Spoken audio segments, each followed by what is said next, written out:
Last night we stayed right here in front of this police station.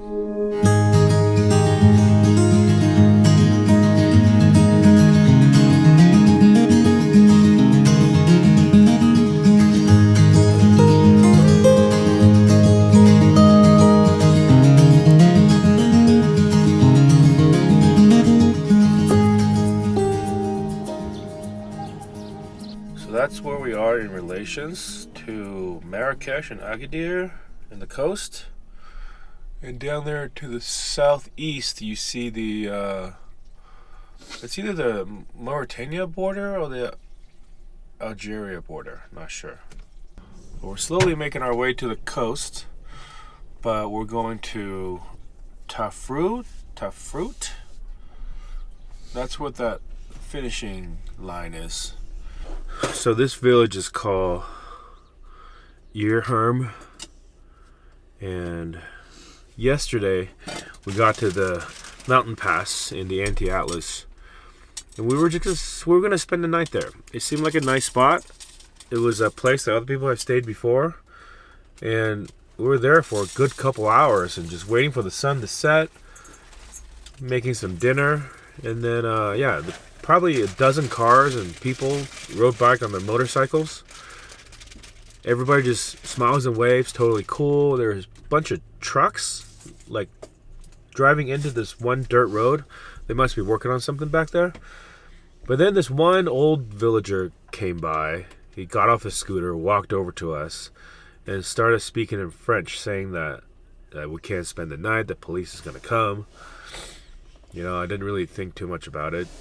Just thought he was a busybody. And, you know, because most other people have been so cool about us being there. And after he left, he said he was going to call the police. He made some gesture pointing to his phone. But after a while, we just decided that it wasn't worth it. It wasn't worth pissing off some local guy. So we drove 12 miles just as the sun was setting. In fact, the sun had gone over the mountains as we pulled into this village. This is a pretty big village in terms of all the surrounding villages around it. There's 4,000 residents that live here. And right here in front of the police station is where a lot of people park and stay the night. So that's where we came. When we came last night, there were 3 other campers. 2 of them left this morning. The one behind us still there. And when we got here, right away the policeman comes out of the station, comes to me, and it's customary for them to kind of write down your information, give them your passport. Every person who visits Morocco at the border, you get a tourist ID, a series of 8 or 9 numbers, and that's how they identify you through your entire trip. So they ask you where you came from, where you're going, and then they write down all your information. And this time he even took our passports in and checked up on us. But apparently we're fine because he brought it back and let us stay. So, but it was safe. It felt totally safe last night. I usually have some concerns about staying in villages like this because, you know, tourists, usually people beg from you and people ask you for stuff.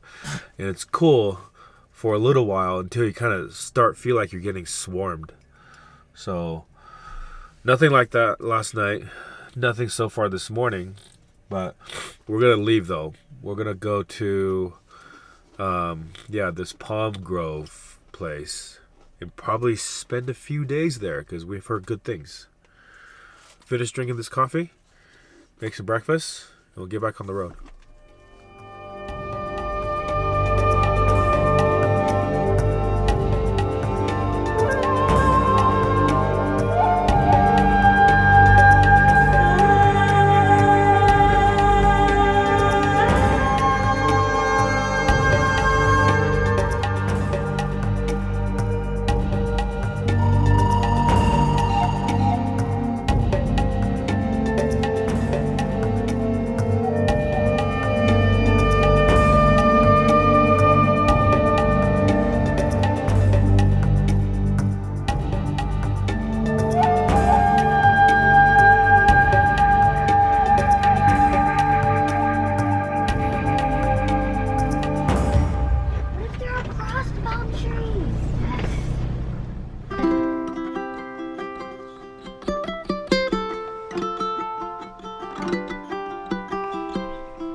our spot for the last 6 days or so. We got here after we left the High Atlas. We went to the town of Ouazzazate, which is the movie town. They call it Hollywood of Morocco. A lot of movies are made there, including The Hills Have Eyes, where we saw the gas station. Hills Have Eyes 2, specifically. If you guys know, it's a Wes Craven movie. It's a sequel to a remake of the original Hills Have Eyes 1. And it was directed by a German director, which is, I'm guessing, why they ended up shooting that movie here, even though it's supposed to be based in the southwest of the U.S. So after we left there, we stayed one night, and the following day we came straight here. We heard a lot of cool things about this place. This is called Tafraoute, Morocco. Where we are, it's called the Valley of Tafraoute. And, you know, from being here for 6 days, we figured out some history behind this place. This is just 30 years ago. There were no roads here. It was just dirt. You need four-wheel drive, ATVs to get here. It was just a small village with an oasis, really green date palms, argan trees, the whole 9 yards for the region. But nobody was here before. And just to the left over here on these rocks, there's like a really ancient carving of a couple of gazelles. And about 3-4 miles behind these rocks that we're currently sitting on, there's like kind of this like art installation, I guess you can say, where they've painted a lot of the rocks. Most of them are bright, really like blue color, and other art has been installed there. Kind of reminiscent, we haven't been, but from pictures, it's kind of reminiscent of Salvation Mountain, but I don't know the origin. If you guys know Salvation Mountain, it's basically a place that Leonard Knight, the man who created it, built as a sanctuary for his religious beliefs. He believed that it was a highly religious place, and he built this sort of monument where he also lived at to sort of spread the word, I guess. But I'm not sure what these rocks back here, these painted rocks back here, are about. But we'll go see. But like I said, we've been here 6 days. It's actually been pretty comfortable. We're just down here, and from the looks of it, it's just a field with date palms and rocks, no services. And there are no services really, but there is a well, as a matter of fact, that's about 30 feet deep. And you can lower a bucket, bring up some well water, not for drinking, but for washing and stuff like that. So that's pretty handy. And the nearby village, I guess it's kind of a town now, because how popular this place is, they've developed a bit of a tourism, RV camper van based tourism industry, where the locals come and they sell bread in the morning, they sell cakes, they sell, you know, different supplies that you may need. There's a guy with a water truck that comes by, can fill your water tanks if you want.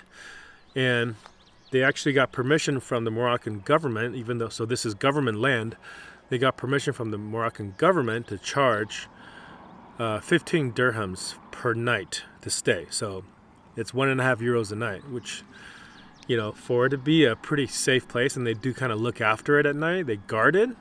I see guys walking around with flashlights, making sure people's chairs and tables and hammocks and stuff are put away.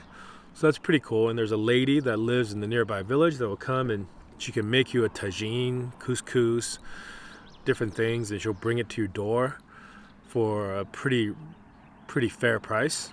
And she can also empty your cassette for you. She has a little Blackwater dump station outside of her house in the village, set up for that, and I think it's 2 euros for that each dump. So you can comfortably stay here for a while, and that's kind of what we've done. So yeah, these last 6 days we've just been hanging out here.